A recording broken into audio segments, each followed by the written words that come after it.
Last Pint Productions presents the New Way podcast. The New Way contains adult content and is recorded in advance. The following episode was originally recorded on May 11th, 2021. Listener discretion is advised. So you were in Vietnam, if I'm not mistaken? Yeah? Were you in the shit? Yeah, I was in the shit. Last night, Darth Vader came down from planet Vulcan and told me that if I didn't take Lorraine out, that he'd melt my brain. Here's how you get him. He pulls a knife, you pull a gun. He sends one of yours to the hospital, you send one of his to the morgue.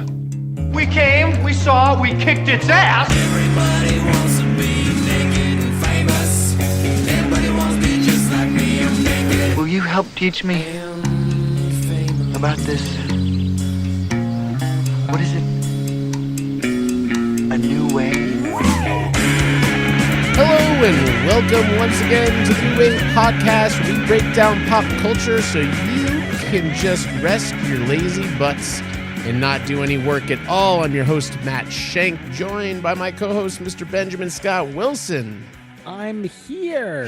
You're here. Yay. We're both here. You know, due to the magic of... We're here. We're queer. Here. Due to the magic of pre-recording, you would nary know that Ben and I have been apart from one another for the last 2 weeks. For so long, reunited, and it feels so good.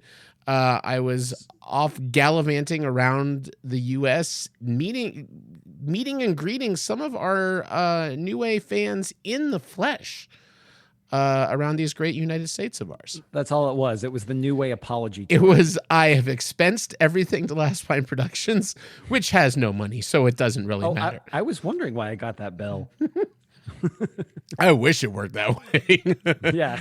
I did. Yes, I do want to give a shout out to some of our super fans out there.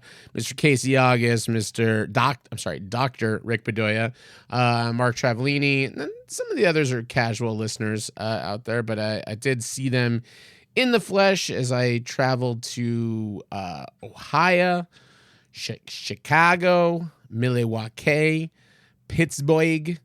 It's Always Sunny in Philadelphia's, Fredericksburg, and Tampa, Florida, which was a surprise stop on my way back.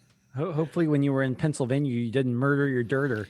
I was close to murdering my dirter. I am so terrible at geography that I'm driving from Philly to Fredericksburg, Virginia, and I'm like, oh, I just passed Towson, where Nick grew up. And I'm like, I wasn't even thinking how much I would be passing directly through Baltimore on my drive south. And even funnier, Nick and I, the 2 weeks prior to that, or a week prior to that, crossed paths in West Virginia and didn't know it. Like, literally the same day, we crossed directly across each other's paths. I was heading up to Ohio. He was heading west to the last, what's the name of it's like Showbiz Pizza, but not Showbiz Pizza. Right. Yeah. Well, if you follow Nick Santacroce on Instagram, yes, then you would have seen his Showbiz. We realized that Rockafire Explosion. Rockafire, that's it. We realized the day after this, we absolutely could have met up with one another in the middle of the country, as we're both on strange post-vaccination road trips. But a shout out to all my friends. I had a great time. I brought back some good beers for Ben to sample. And I dropped off a lot of civil society across the Midwest and Eastern states, and I even got to see the new headquarters of our friends at Sprelly, gourmet nut butters and peanuts and good stuff. So I see the corners of Ben's mouth just... It's gourmet peanut butter and jelly options. You don't have to say gourmet nut butters and... They have other butters than peanut. Yes, they have almond. Yes, nut butters. Nut butters. Don't you make me the weird one. Peanuts. Who cares? You didn't say anything about jelly, about custom jelly. I hadn't even gotten to that. We're waiting for our first. By the way, this episode brought to you in part by Sprelly. By a Go to generous Sprelly- grant from the Sprelly Foundation. Go to Sprelly.com and get 10% off of your first order. Wait. of a mix Hold and on a match 3 and second. 3 Hold pack. on No, a I'm just second. joking. We can't promise that. Okay. But Okay, you okay, can go to promise. Sprelly.com and get delicious jellies and butters of varieties of nuts. and other goodies. Other things happening in the world right now that I feel worth discussing. The trailer for the sequel to the film Venom dropped, which I didn't even realize. I guess I knew it back when they first announced it, but I forgot that Andy Serkis is directing this sequel. And I feel really bad for fans of the comic Venom and what they did in the comics, because it sounds like it is decidedly different from what has wound up on film. But I love the stupidity of what has wound up on film, and I'm ready for more of it. You like the Odd Couple 1963 weird version. It is so silly and ridiculous, and the voice he uses for Venom is, I don't even know. I can't figure out exactly what's all going on there, but I am so on board for more of this ridiculousness. It looked silly to me. So, hey, man, the more they embrace the silly, probably the better. It seems like they've just decided, let's not make this even approaching like anti-hero or dark. We're just going to make this a full-on comedy, and it's great. Which is funny because I was doing a lot of listening to other podcasts as I was driving many long days by myself. And one of the podcasts that we've talked about it a couple times in the show, but I never really dug into it is How Did This Get Made? Which is Paul Scheer, Jason Mantzoukas, and June Diane Raphael. I went deep dive into that podcast for days. And really just, if you're a fan of this show, I think you will enjoy it. It's really funny. I didn't really listen to the show, but there's a lot of similarities in the way Scheer kind of guides the show and opens the show and closes the show to what we do here on this show, which is kind of interesting. But it did make me think that we have a lot of fun when we do our cold reads and some of that stuff. But I was thinking I would really love to do kind of our version of How Did This Get Made? And if you're listening out there and you're a fan of the show, maybe you can give us an idea of what our episode titles could be for that. But I would also love to get Beth in on it and get kind of the female perspective, because I think that's something that's really enjoyable about that show is you have really 3 very different voices on that show that also just share a love of movies in general, especially bad ones, which they go back and forth about whether they recommend. But Venom made me think of How Did This Get Made, because I'm sure that's a movie that would make sense for that podcast. And then the last thing before we get into our episode here is craziness involving the Golden Globes right now, which is kind of nuts.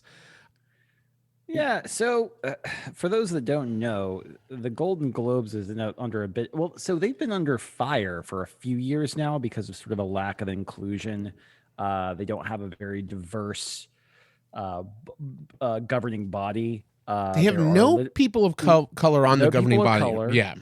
Of any kind, really. Yeah. It's literally just all white people. And there's been some strange stuff about under the table payments and things. I mean, the types of benefits that those who are in the governing body have gotten. And it's been kind of weird, basically, but it kind of came to a head this past week when NBC basically just said, it makes NBC look good. They're just like, no, fuck you. You're not making us money anymore. Exactly. And so we're not going to pay $60 million to air your goddamn show because nobody's watching it. And then they were able to use the excuse of them not having a diverse leadership. Yeah. As the it's so NBC, hey, smart one. You you made yourself look good and you got yourself out of a contract basically. So but anyways, at the same time, so they had been said that they had been doing reforms and they had to hold an emergency meeting last week on Thursday, apparently when some of the stuff was announced, and then they said that they were going to announce reforms and they didn't. Then everyone said that wasn't enough, and now like Tom Cruise is returning his like Golden Globe He's win giving back his statuettes. gold. That's all he's got in the awards department. Those are his Golden Globes. I think maybe it's like a reverse jinx thing. He's like, if I give these back, I'll get that Oscar. That's right. Yeah, if you do get 5 Golden Globes, you can turn them in for 1 Oscar. Like a lifetime achievement. It's the risk. It's the risk trade out.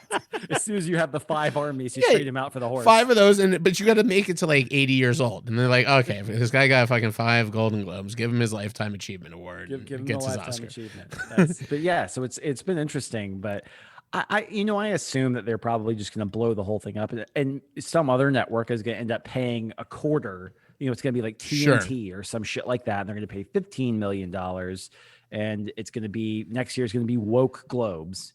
It's the way it's going to work. They're going to try. Yeah, I mean, it's also, I mean, the Oscars were on a couple of weeks ago, and we were kind of texting during it. It's the first time in years that I just very half-assed watched it. It was hard to get.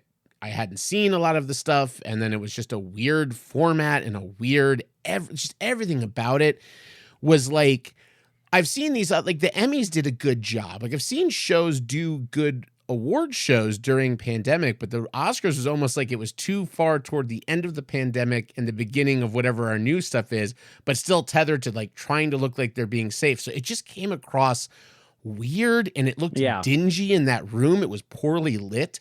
And it was a bizarre Oscars. Like I just couldn't muster much interest in it.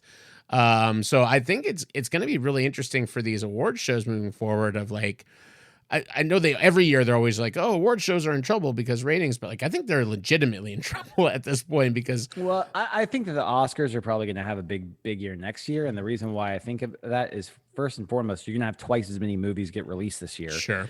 For one thing, and two, it was kind of a low bar no matter what. I think going into it, you kind of expected that just because there hadn't been that many movies released and because the anonymity of some of the things that had been released a little bit, like relatively speaking, anonymity. Whereas I think that next year is going to be like, there are going to be some big like blockbuster movies that are going to be nominated for some awards in my estimation. And I think that they're probably going to lean into it. I wouldn't be surprised if they went back to a hosted format next year. Yeah. I think back to basics is, fucking dust off Billy Crystal and like go old school and do something interesting with it or get somebody hot from SNL or something. But yeah. Go ahead. No, go ahead. Before we jump into the topic, I just had one other quick thing I wanted to bring No, up. go for it. That was pretty much capping that. Well, so did you see the new trailer that was released today for The Green Knight? No, I saw it pop up, but I haven't watched the trailer. Okay. Well, so do you know about this movie at all? I don't.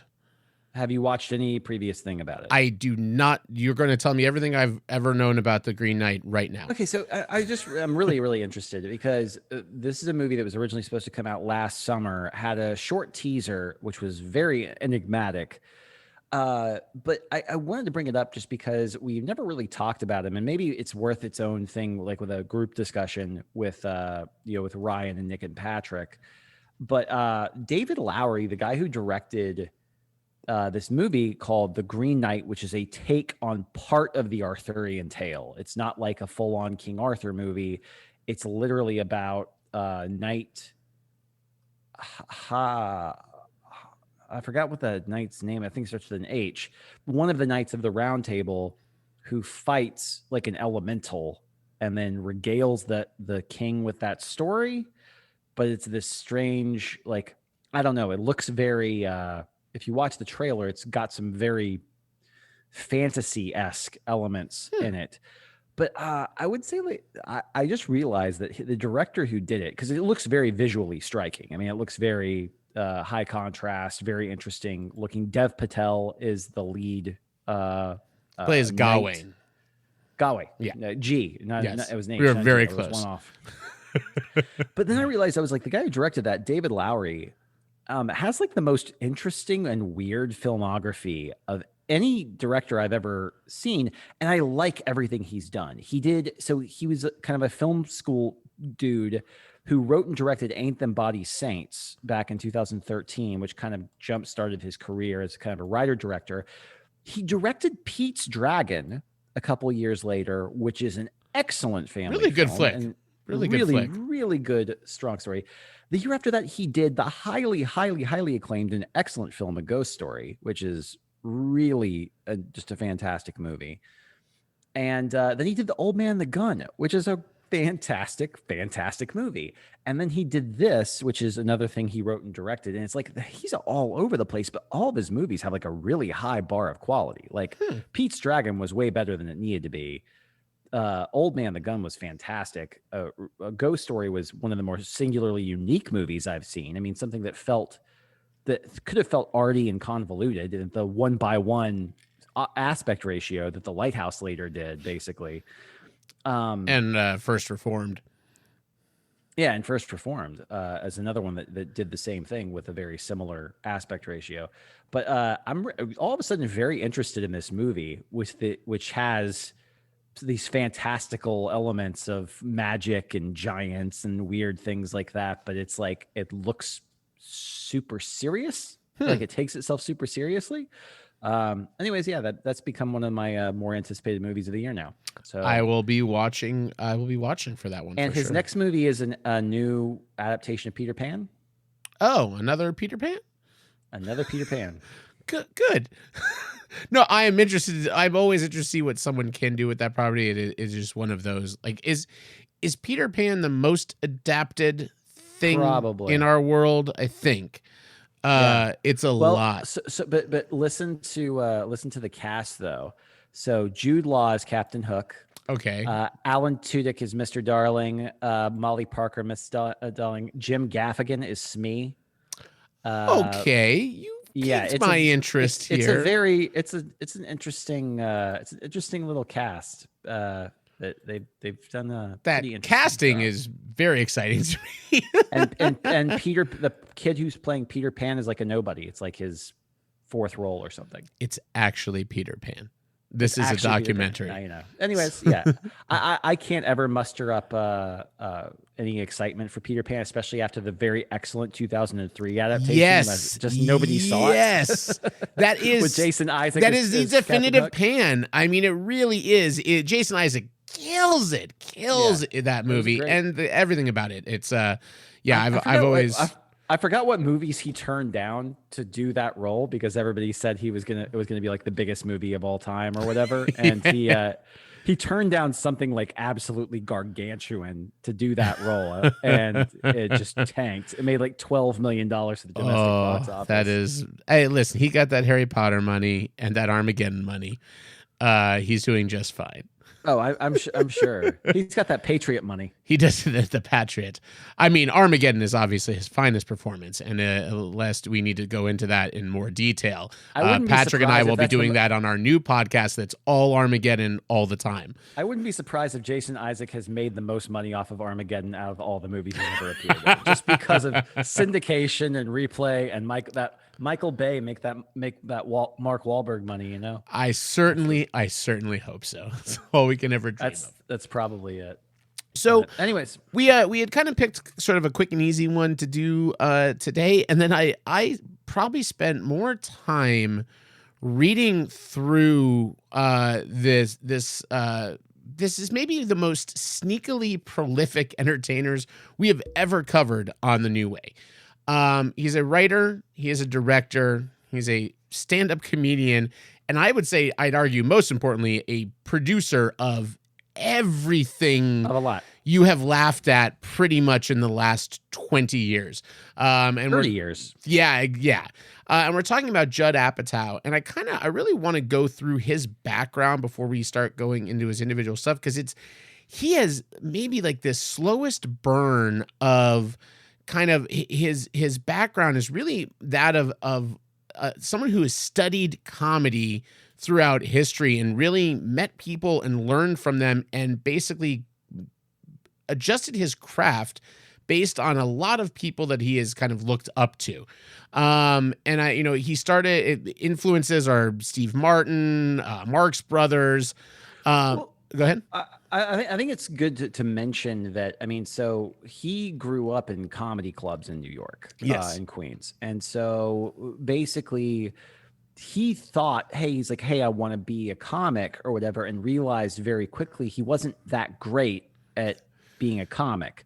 Or he did realize, though, he loved the world around it. And so he was like the first podcaster. He basically, like, when he was 14 and 15 years old, just started taping interviews with the comedians that would come and do shows at the club, because he had gotten to know the owners and the manager there, and that would kind of kick everything off. I have his book, which is basically all of these interviews transcribed, and it's fantastic. And I've listened to the interview with Jerry Seinfeld. So we're talking about the early 80s here. Yes. Up and comers. I mean, and then verified rock stars of the time, like Billy Crystal. He is a teenager. Yeah. He'd cold call them. Yeah, he would cold call them and get interviews with these megastars. And he was running this on like a small radio station through his high school. Yeah. And he would call these, and you make a great point. Like, he's got a lot of at that time, young up and coming comedians: Jerry Seinfeld, Stephen Wright, Gary Shandling, who would go on to be a big part of one of his mentors in his work. But then he also parlayed those into things like getting interviews with Harold Ramis and John Candy, Howard Stern, which is crazy to think this is a 17-year-old kid. And he's basically interviewing them about comedy. Like, it's not like he was interviewing about it. It's like he's very much someone that has studied and wants to dissect this art form. It's interesting, because I think that's the reason why comedians gave him the time of day. It's because it wasn't a normal press event. It wasn't like it wasn't there for the gimmick of having a kid, this teenage kid, interview you and have that be kind of fun and awkward, which in and of itself could have been a gimmick. But instead, it was somebody who was earnest and super, super passionate about the art form of comedy, talking to the rock stars of comedy. And the interviews are fucking phenomenal. Yeah. And they're really, really great and insightful and interesting. And you get some really cool, candid answers from people who probably, like I said, had it been a normal press junket answering things, they're not going to be that forthcoming, and they're not going to give, anybody the time of day. He approached them like people, like a passionate fan, and then talked to them like people. And that's it was novel at the time, and I think it's really interesting. And he still has all of these tapes. I mean, he's published now a book of he says most of the best ones, but he still has tons of unpublished. He has tapes and recordings, digital copies of these old tapes of recordings he's done with a bunch of comedians. He says he may publish another book. He could do another one. And it's, I think that's pretty incredible that he has that much material. Well, and it's interesting to watch him, as he's going through this. So he sees the comedy scene. He does a lot of emceeing, which you can tell is like something he would be good at, to bridge between acts. Sure, you tell one joke and then you just get not to the take next the guy. spotlight. Which gets him kind of pushed into producing and writing in the comedy scene. And he produces two heavy hitter, one sort of hitter, comedy specials. He does a Roseanne Arnold comedy special. He does a Jim Carrey special, which I remember to this day. It's an amazing comedy special from 1991. And Tom Arnold, which that's the third one in there. But this is like his start in the early 90s. He's dropped out of USC, where he was going for screenwriting. He's moved in with Adam Sandler, who's a nobody that he knew from the comedy circuits, and basically they roomed together.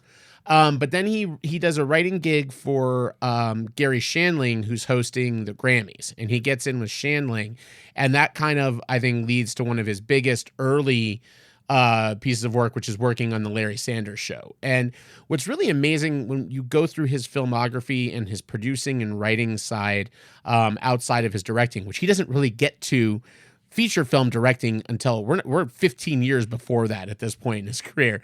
But I love that he wrote for these like just very different type of things. They're often subversive, but like Larry Sanders Show was ahead of its time, but it was a popular show. And then you have something like The Critic, where he's writing for an animation that also ahead of its time, but not necessarily popular, and working with the Ben Stiller Show, who knows where in time that falls, but also not popular.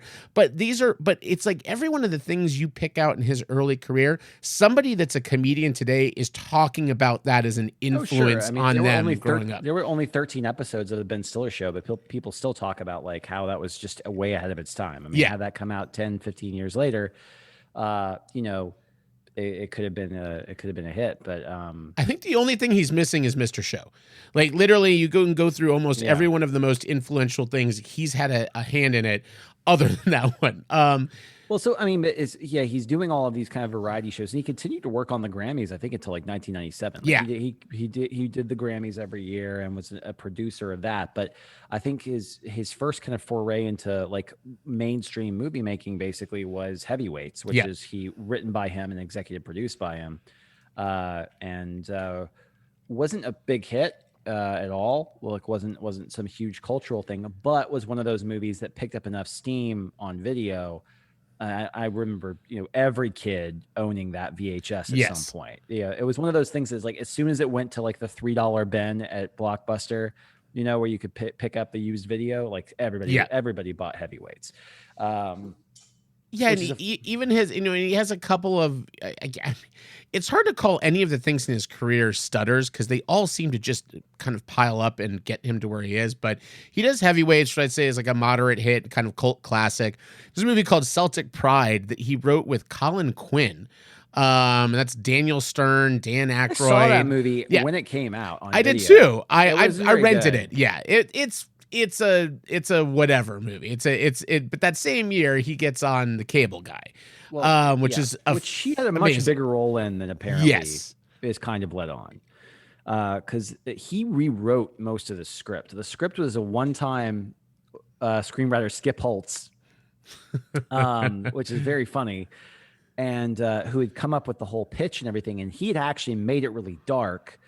And then somebody else came in to punch it up, and they made it this wacky screwball comedy. And then Apatow was like, who was producing the movie, they basically said, "This isn't working. We need to take it back to the original darkness." So he kind of actually took it back to more of the original iteration, but then also worked on the jokes so they would work within that kind of darker. Because for a hot minute during that wacky version of it, it was a Chris Farley movie. That the movie was being made for Farley, and then Farley dropped out, and I don't know where they were with the script after Farley dropped out and when they got Jim Carrey, but it drastically changed between the two leads. I'm assuming probably that was before Stiller came on board as the actual director of the film. Yeah, that might be right. Ben Stiller was the one who eventually directed it, and who brought kind of a darker sensibility and something that was a little bit more sinister, I would say, which people weren't ready for with Jim Carrey. Yeah, people just wanted Ace Ventura up there on screen, and then The Cable Guy is generally unsettling at points, which is brilliant, and is why the movie stands the test of time. And as I've quoted the movie before, still one of the best predictors of modern society of any film I've ever fucking seen. Yeah, but no, it's really is a great movie, but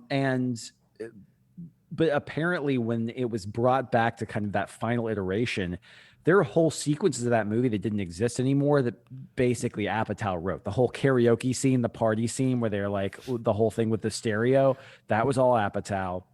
Apparently, the original version of the screenplay, I think that either the cable guy kills the Matthew Broderick character or he dies. Yeah, I think you're correct. Or the girlfit maybe gets killed. There's a murder spree in one of the versions. Yes, somebody dies. Like I said, it was a dark movie, and not saying that the end version isn't dark, but yeah, then it turned into this wacky thing where it's probably everybody is happy at the end. Yeah, like the cable guy gets to redeem himself for something. But where it ends this time, the cable guy basically, injuring himself almost, thinking he's going to die, but injuring himself to a bad point.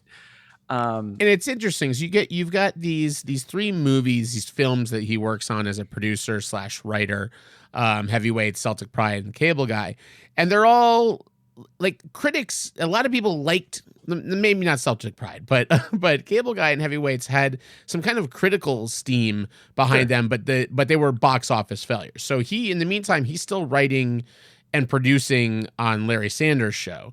So he goes back to that. And there's a little bit of a lull, and then he comes back with another, like, in the pantheon of people talking about comedy that got them into comedy or cult classic hits, which is Freaks and Geeks, which I don't think. And the irony is I don't think that Freaks and Geeks is a comedy at all. It's got it. I think that Freaks and Geeks is a complete teen drama that has comedic interplay between its leads, or I say leads, I mean the cast of 20 people that end up making that show what it is. But I don't think that. I think that the reason why Freaks and Geeks worked so well is they treated it very like everyone treated that with such pride, like such a real story and such a earnest approach to adolescence. Yeah, it wasn't that wacky. It was not wacky at all. It had no real set pieces. Like the closest thing I could think to a comedic quote unquote set piece in the entire thing is like when all of the kids replace the beer with they bring the keg and it's actually non-alcoholic beer and everybody's pretending like they're drunk. Like those are the only things I could think of as like these big kind of moments that are there to play for comedy. And even that gets kind of subversive and weird at times. It's like, I don't know. I don't think that the show works as a comedy. I think it works as a interpersonal drama that just they cast really well and they cast it with funny people who could play off of one another super well. I mean, I don't think Sam Levine is funny by himself, but you put Sam Levine and Martin Starr and, John Francis Daley into a room and the trifecta of awkwardness and good timing, that is comedic gold. And I think that is a hallmark of where Apatow hits his success when he goes into directing. We're going to talk about that because I feel he has a very unique approach to what he did in his movies. And whether you like Apatow or don't like Apatow, I think there are some things that he does that were interesting and fascinating, especially for the time, and continue to be, where he is kind of farming talent and building films around new talent in a way that I don't think anybody else is doing out there and has really done out there. And I've said this before, and I'll say it again, because I think Apatow is always kind of he's continuing to evolve, which is a really good thing for an artist. But one of the things I think is interesting is because Freaks and Geeks was also Paul Feig. Yeah. It was also Mike White. There were lots of kind of co-creators and collaborators on that show, not to mention the actors themselves, what they brought with Seth Rogen, James Franco, Linda Cardellini, Jason Busy Segel. Phillips. I mean, Jason Segel, everybody in that show. The previously mentioned Martin Starr, John Francis Daley. Now like A-list director John Francis Daley. Yes, which is insane. It's really insane how many careers he essentially launched with this show that only went for one season. Yeah, and won the Emmy for best new show after being canceled, which is still the funniest thing of all time. Yes. And it's funny. Yeah. And then and it's so weird. Like, but what I was going to say is he goes from that to Undeclared. Yes. And Undeclared was essentially the idea was, okay, well, Freaks and Geeks, now we've won an Emmy. It's this big thing. Let's do it in college. But he didn't have Paul Feig and he didn't have Mike White and he didn't have some of the other writers on the show, and it became bit comedy. Yes, and it went way broader. It went way broader, which is the reason why it wasn't as good as Freaks and Geeks. Not saying it was a bad show. It was still better than most of the stuff that was on television around that time, in my opinion. But it was better than a lot of your run-of-the-mill, your garden variety show about college. But it was not Freaks and Geeks. It was not, and so. I think it's really interesting, though. I think Apatow had learned through that process of like, hold on, let's bring it back to what worked, because ultimately, when he starts to find success, it is when he's like, okay, I'm not necessarily going to make the trajectory of my stories funny. I'm not going to build set pieces, in necessarily because they're going to be funny. I'm going to try and create a premise that could be a very real premise, and gotcha. let the characters sort of find the comedy within the context of the story without having to sort of force the hand, force the audience's hand. And I think there's a little. I think what I see with him going through these things. So there's he shoots a pilot in between Freaks and Geeks and Undeclared called North Hollywood. And it features people you've never heard of. Jason Segel, Kevin Hart, Seth Rogen, Phil Hendry, and Judge Reinhold playing himself. It was this very satire thing. I've heard him talk about it on a couple of... He actually was just talking about it on Smartless on their podcast. But he does that. He does a few pilots with heavy hitters that he legitimately was instrumental in discovering, whether it was through Freaks and Geeks or it was just through general kind of, I think he knows about Rogan from because he was a young comic, which obviously hits home with him. And so he has a couple of these things where he's going too subversive and then he overcorrects with too mainstream. And you kind of see him ping-ponging between these, which I think is very much where he winds up eventually, is riding that line really well. And it comes off of a movie that was should never have worked. And I remember specifically, the movie I'm talking about is Anchorman. And think about Anchorman for a second, because I remember before that movie came out, before there was even a trailer, somebody on Ain't It Cool News had a script review of it. And they were like, this is an unshootable movie. I don't understand if these are jokes. I don't understand if these are characters. I don't know what is going on in this. But this is the most batshit thing I've ever read in my life. It's barely a script, which is kind of why they also threw out a lot of the script in Anchorman and went to what is somewhat an Apatow staple now, which is improvising moments of kind of just these crazy, bizarre things, doing multiple takes, letting people find the joke, find the whatever, lean into those characters. And the movie winds up becoming a crazy hit, much to, I think, everyone's surprise. Yeah, the people that made it, the people that that watched it, no one would guess going back in time that Anchorman was going to be this giant of a film.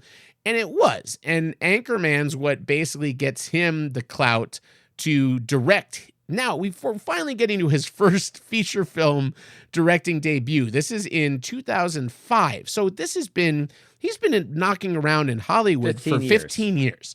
Yeah. And he gets his first movie, and it's The 40-Year-Old Virgin. And there's some things that I love that he does in this movie that you kind of hit on, Ben. One, casting Catherine Keener is absolute genius. It's what made the Roseanne show good. They talked about that a lot, that they surrounded Roseanne with Laurie Metcalf and John Goodman. They knew they needed an actor to be there to basically allow the other person to rise to the occasion. It's the glue. Yeah. Yeah. And I think that there are moments in that movie that are painfully heartfelt and real. When he has the breakdown at the end with her, and he's talking about like why he keeps the things in the box because he couldn't play with them as a kid, and that's all of this money, and it is a brutally real moment.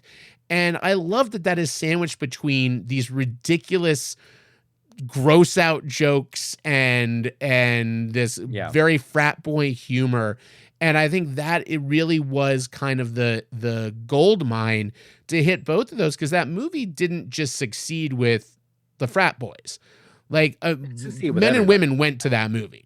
Yeah, everyone loved the movie, and it's the thing is it's sweet, and I think that's the reason why everybody enjoyed it is because, it's Steve Carell did a really good job of playing a relatable character that is in a relatively unrelatable, quote unquote, sort of, situation or life, sort of life conundrum.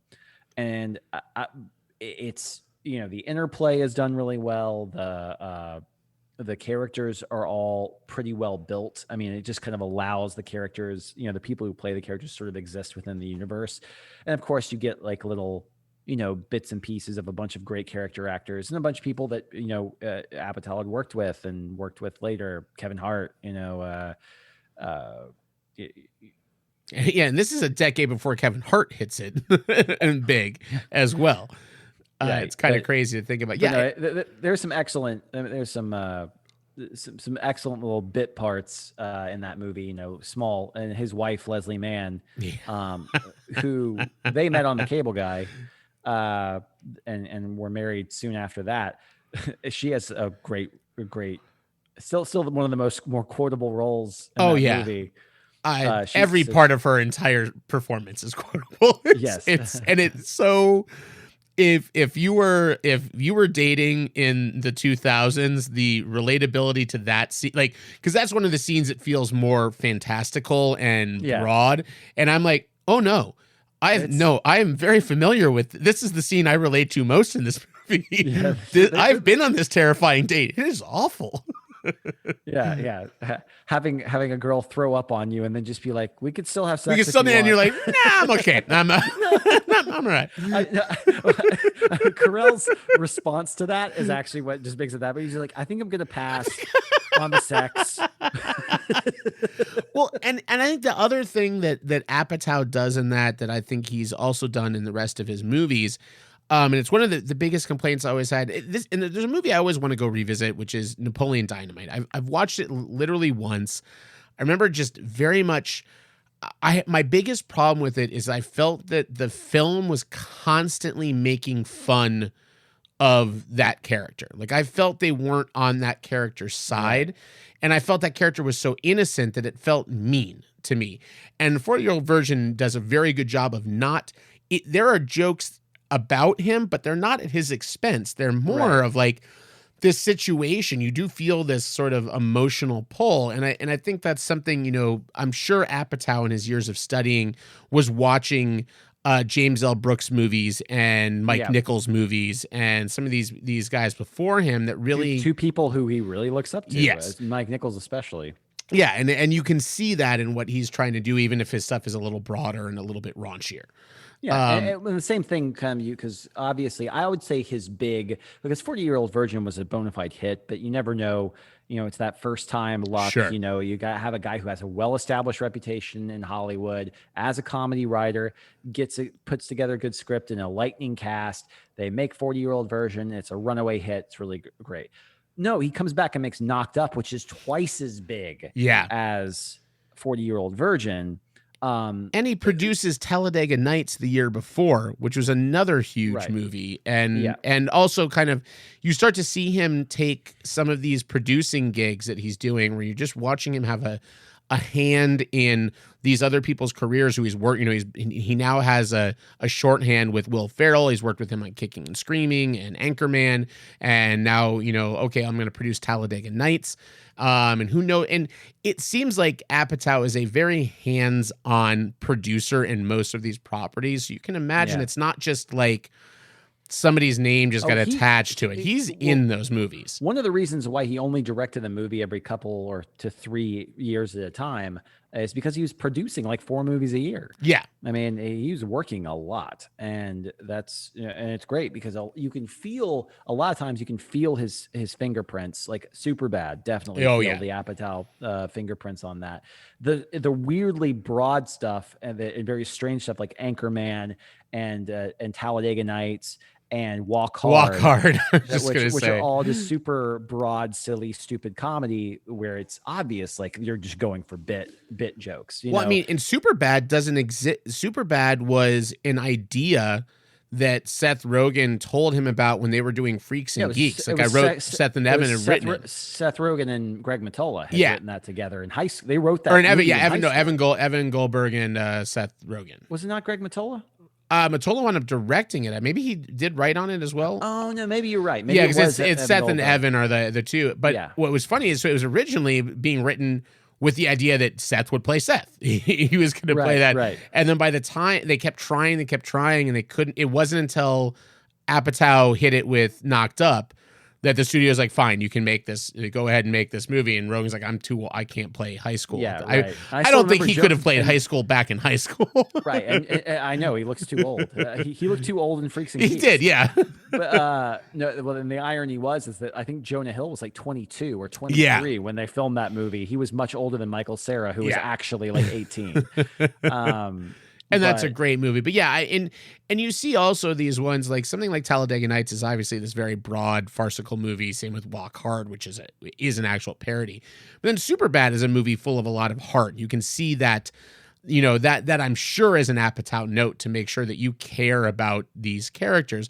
And it's what he does in Knocked Up as well, because Knocked Up is a super easy on paper, just simple comedy. Like you could write that movie very easily and skirt those stuff. Polar opposites with the meet cute and they hook up, and then it's the ramifications of that. Yeah, it seems like it's something that would be like a knockout of the park idea, and I don't think it would be. You know, because it could be handled so poorly. It could be handled like every other rom-com.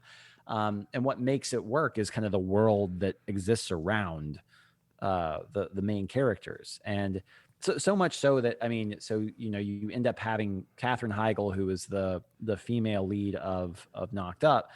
Her family, her sister is Leslie Mann, who is married to Paul Rudd. So it's always these tertiary characters that end up being like the ones that stand out, you know. And then Seth Rogen's friends are, Martin Starr and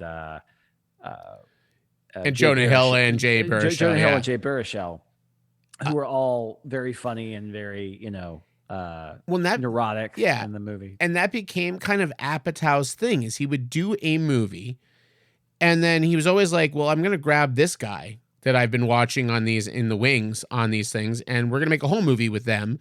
And it was often just working with them on what script ideas they had. So like, even though he didn't direct Forgetting Sarah Marshall, but he was working with Siegel, obviously back on Freaks and Geeks, but also on Knocked Up, where he's playing the asshole that's trying to pick up Leslie Mann's character, which is one of my favorite of his small roles. But that was his thing, was kind of like, oh, I'm going to take this guy, and he's got this idea about he wants to do this Dracula musical, but he also like had this run-in with Linda Cardellini on like, and he starts kind of farming this talent out, and really, I think, developing their movies into something that's special. And all of these, I mean, some of these are some of my favorite. I think Forgetting Sarah Marshall is, I mean, one of the most freaking most underrated films of all it's excellent, because it's a movie that also does a really good job of playing completely believable and completely real emotions, and then having some great little broad context. You know, like all of the stuff with Russell Brand is pretty broad, and but it's funny. And just all of the stuff with like Jonah Hill is the way, I just went from 6 to midnight. I use that quote way too often. So good. So gross. It's also the look that Siegel gives him when he says it, where he's like, what the fuck? Like, so grossed out by that statement. Yeah. It's a very, it is an excellent movie. And it is interesting too, because it was written as therapy for Jason Segel after him and Linda Cardellini broke up after 5 years, and which is also just very interesting, because she had a burning career with ER and all the other stuff that she was on TV, and he had not a whole as much going on. Well, that was, and then he got How I Met Your Mother. Yeah. Oh, that was my friend. I will not name any names. I'll be as vague as I can with the story. But a friend of mine worked on ER and then worked as a PA on Forgetting Sarah Marshall. And they showed up to set one day with their ER jacket, and somebody else was like, you want to take that off right now? And they're like, what? He's like, you don't, just trust me.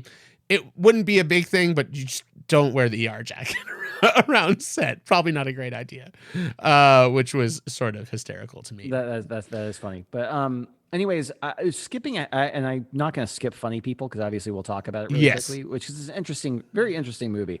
But I do think it's funny that we can talk really quickly about This Is 40, which yes. is, again, just taking characters that Judd Apatow liked, because he equated the characters of Paul Rudd and Leslie Mann in This Is 40 to basically him and Leslie Mann in real life. Yeah. Which I think is an interesting thing. Because he was like, he said he realized it after the fact that he essentially wrote them into the movie as him and his wife, which were like, everyone looked up to them because they were slightly older and they had kids and they had more responsibilities, and he had the bigger, they had the bigger house and the nicer car and all that type of stuff.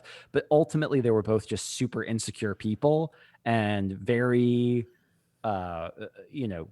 could be completely naive and could be completely irresponsible, and they kind of established that and Knocked Up, which is great. They have the whole mushroom sequence and everything along So those lines, funny. which is so funny. And This Is 40 feels super like earnest and earned, and it's like a continuation of these characters that feel real and in this space or whatever. And he's been kind of, he was a A&R guy, and now because of music has changed, he tried to start his own label, and he's basically broke, which is an interesting way to start.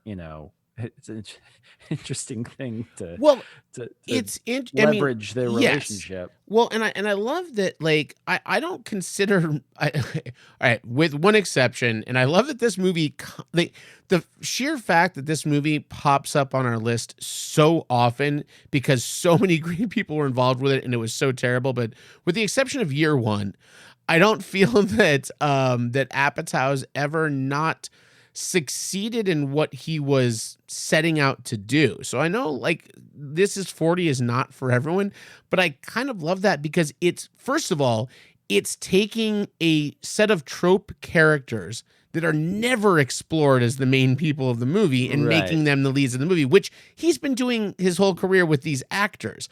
And I think that's super fascinating because there's always that, like, married couple that's there to like shine a light on the young new couple, and like, they got the kid. It's like Bill Hader and his wife and Forgetting Sarah Marshall. Yes, exactly. It's always like, those are the funny characters and they're good for this little interplay and to move the plot along and for these funny lines. But no, let's explore their life. Like, let's see what their whole thing, what's their dynamic actually like. It's like, it always reminds me of my favorite cut gag from the first Austin Powers movie, where they keep going to this house, and it's a wife of one of, like, the unnamed henchmen, and you get this whole, like, backstory of, like, the guy that got run over by the slow moving like bulldozer. It's like his wife and his kids and, like, the pension plan, and there's a whole thing of, like, what happens to the unnamed henchman family on their side. But yeah, I think This Is 40 has got some great moments in it, and it's very honest and earnest, and it's not the funniest of his movies, but similar to Funny People, it's exactly what it wants to be. I think it depends on whether that's what you're looking for. Although I guess you can argue Funny People is sort of two different movies combined together. I think the problem with Funny People is it's trying to do a little too much. I think it was a little over ambitious because it doesn't feel like it's all one movie. It feels like parts of one movie and parts of another movie. It feels like he snuck in the second part of the movie to like he pitched the movie as the first hour. And then he was like, okay, now that I've, like, got the studio on board, I'm gonna write this, like, other hour of this, like, family drama. And I like both parts. They are, they're like, it's like Infinity War and Endgame. They're incongruous though. Yeah. I think ultimately when it comes down to it, and that's the thing about Funny People is Funny People was also hyped for a very long time leading up to that movie because Apatow had directed two movies which were both runaway hits, which people would consider the funniest movies that had been made in those previous years. And every funny movie that had come out that he hadn't directed, he had produced. Yeah. So he was on this rocket ship. And Sandler was on board, and they were friends, and this was going to be autobiographical. First time they worked together, and it kind of bombed a little bit. It did not do well. It was in that run also of Sandler movies where he was trying so hard to get out of the hole, which I also love people what we call the Spanglish years.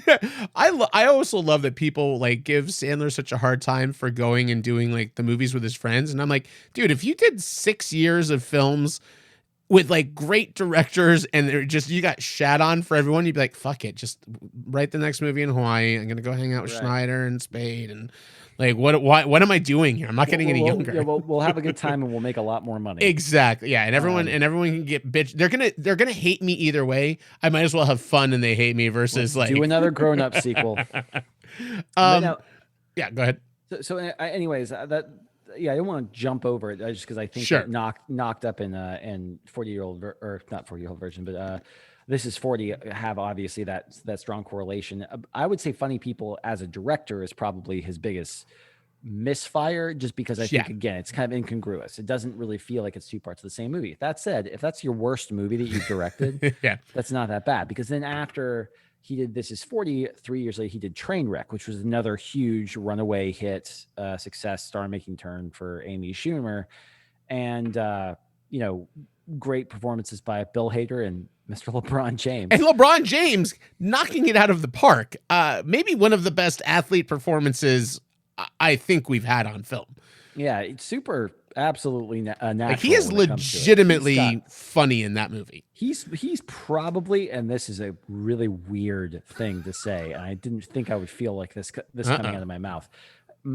Probably the most on-screen charisma from an athlete since O.J. Simpson.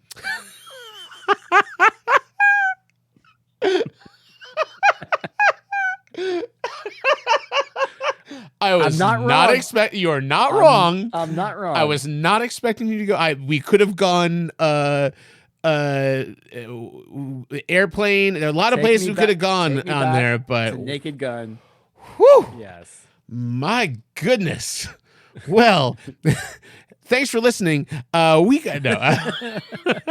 That's thanks for amazing. Listening to O.J. Simpson fan club. Well, and I love also just quietly in this period between kind of even those movies, Apatow's producing leg does Step Brothers, Pineapple Express, Bridesmaids, and Wanderlust, which I didn't actually know he was involved in Wanderlust, which is a David Wayne movie, which also now bridges him with the State folks, which now makes him the ultimate comedy royalty of all time. Wanderlust was not well received again when it first came out, but just found a huge audience. I love that movie. I mean, I don't think there's any David Wayne movie I don't like, but yeah, like he's producing all of these hits.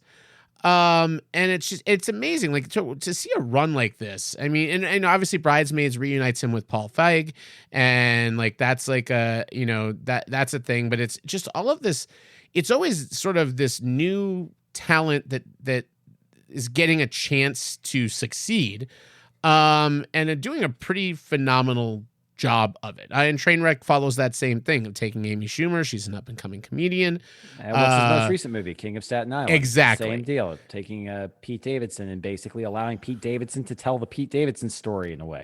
Yeah, and it's like, I mean, how many people were likely blowing up Pete Davidson to do a starring role in a film and no idea how to use it? I mean, I love that even Lauren, I don't think knows, like, Lauren knows that Pete Davidson is gold of some kind. He just doesn't know how or why, but he lets him get away with anything just because he knows he's going to bring in viewers. And that's the reason why I think that the brilliant thing that SNL has done, because it's the only time Pete Davidson is legitimately funny, is when he plays himself on Weekend Update. And he's just like, here to talk about this is Pete Davidson.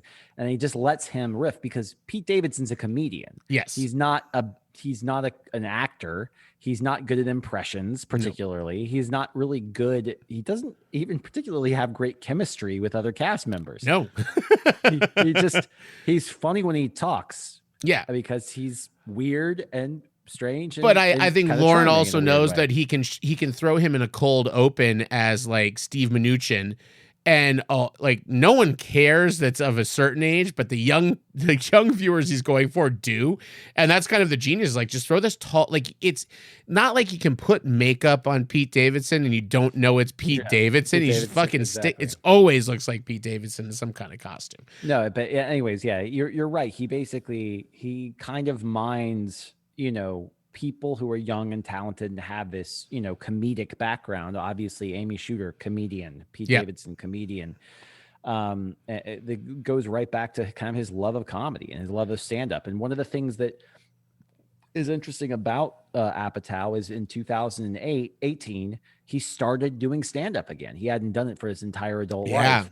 So he went back to the Laugh Factory and started doing 45-minute sets, which were apparently a lot better than any of the material he ever did, just because he had more experience. He understood timing a little bit more. And he also understood his own rhythm. He wasn't working on bit after bit after bit.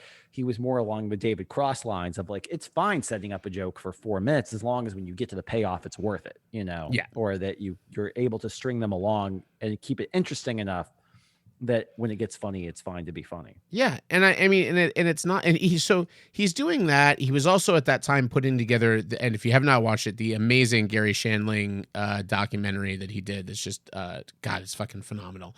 But then he produces 3 really good TV shows during this time that also follow this familiar rhythm. One is Girls, which was a big deal that, he had seen Dunham's, was it Tiny Furniture, and was just like, yeah, I think that, like, and obviously he trusted. I mean, I remember watching that first season. Every episode was like written, directed, produced, like edited by Lena Dunham. Like, she was obviously the main voice behind that, but obviously he was part of instrumental in getting it out there.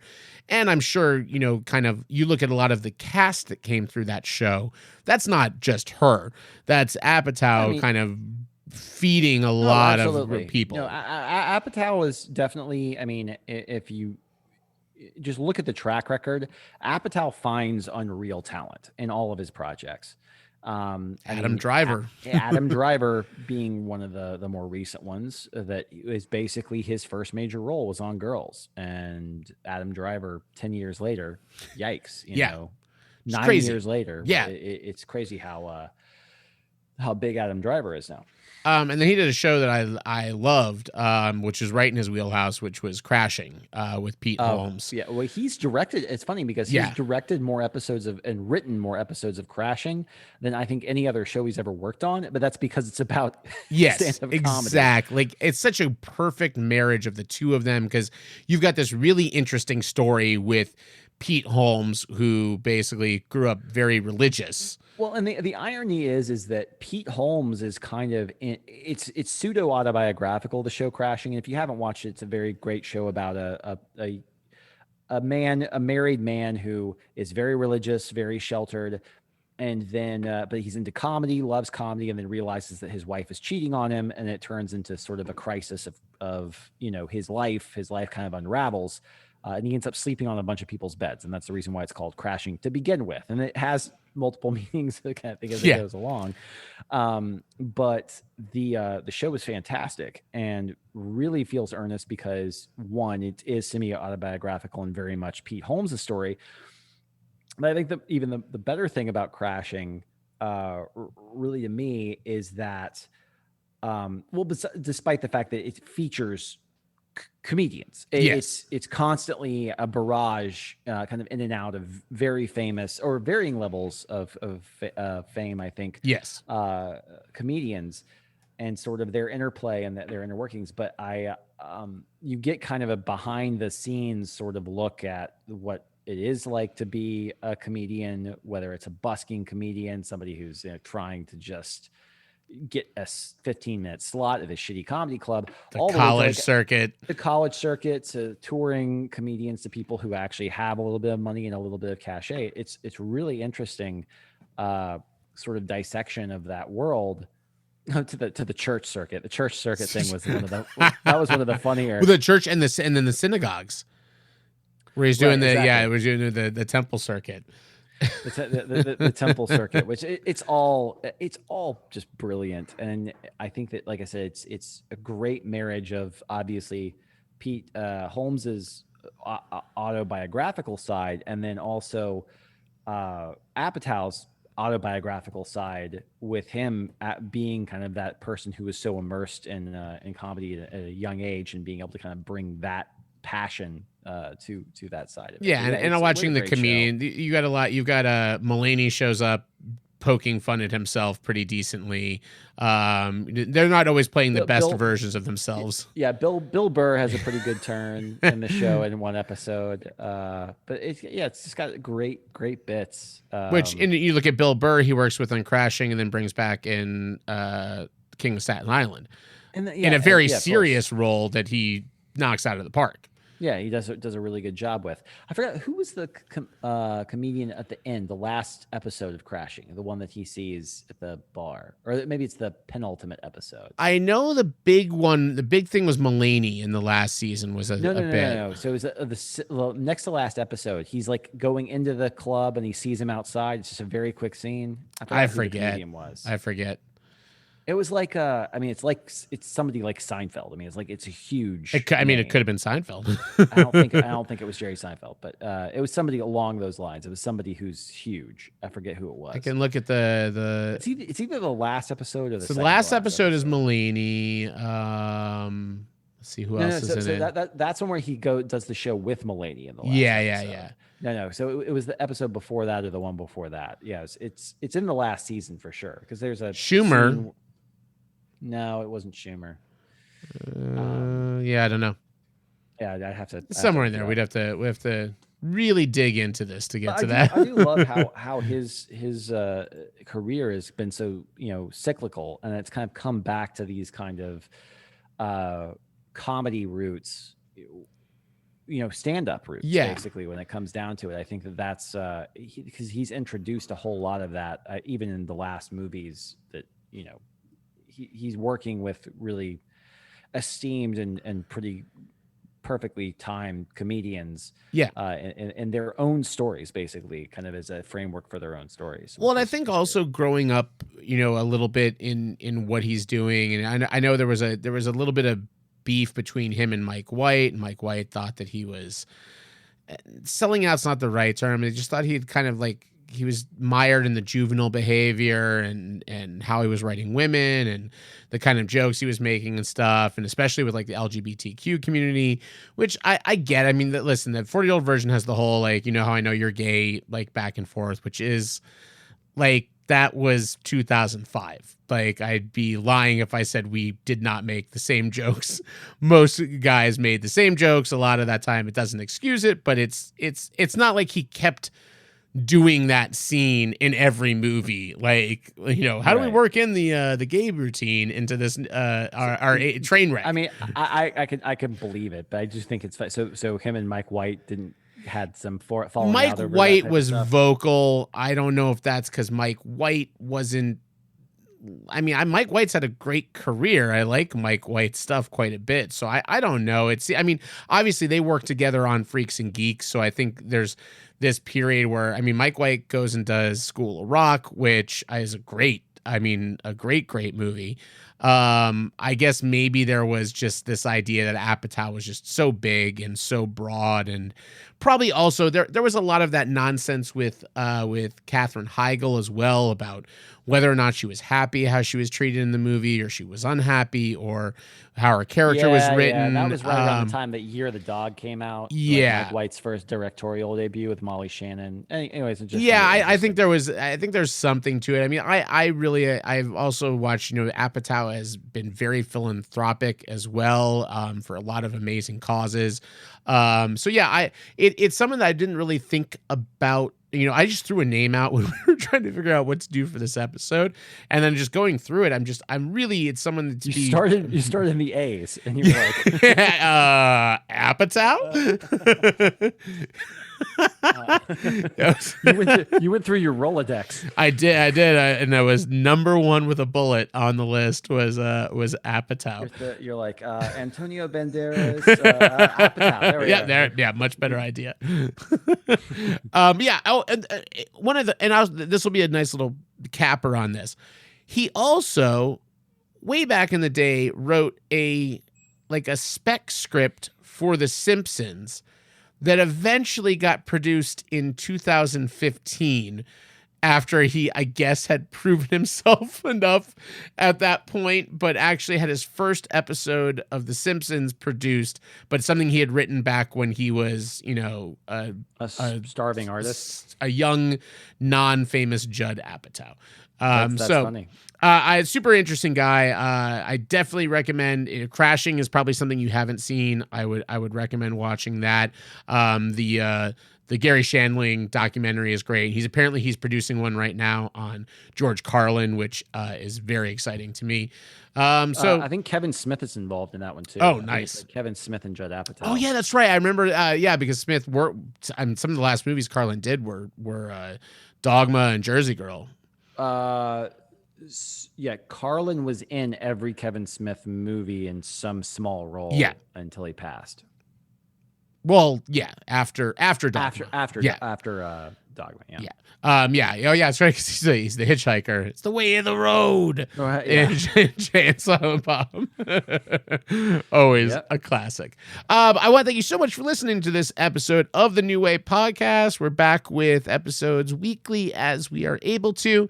And while you're out there, why don't you maybe leave us a review on your podcast platform of choice. We're on Stitcher, we're on iTunes, we're on Google Play. If you like what you're listening to, we'd love a review. Sure. And if there's something you want to hear us talk about for upwards of an hour, you know how to reach us. We're on the Facebooks, we're on the Instagrams, we're everywhere. If you look for Last Pine Productions, you're gonna find us somewhere. And we will talk about what you tell us to talk about. It's definitely true. You know what? I don't even think you need the E next to this episode, Matt. We haven't said any naughty words. You haven't even hit the soundboard at all. Holy fuck! You're right. I didn't even fucking. Me. That was all right. Oh fuck! Fuck! Fucking fuck! You fucked up the episode, man. You fucked it up. I had one that my mom could review. Damn it! Was so close. Well, we'll try once more next time to have a PG episode for you. Thanks for listening, and we'll talk to you then. Cheers.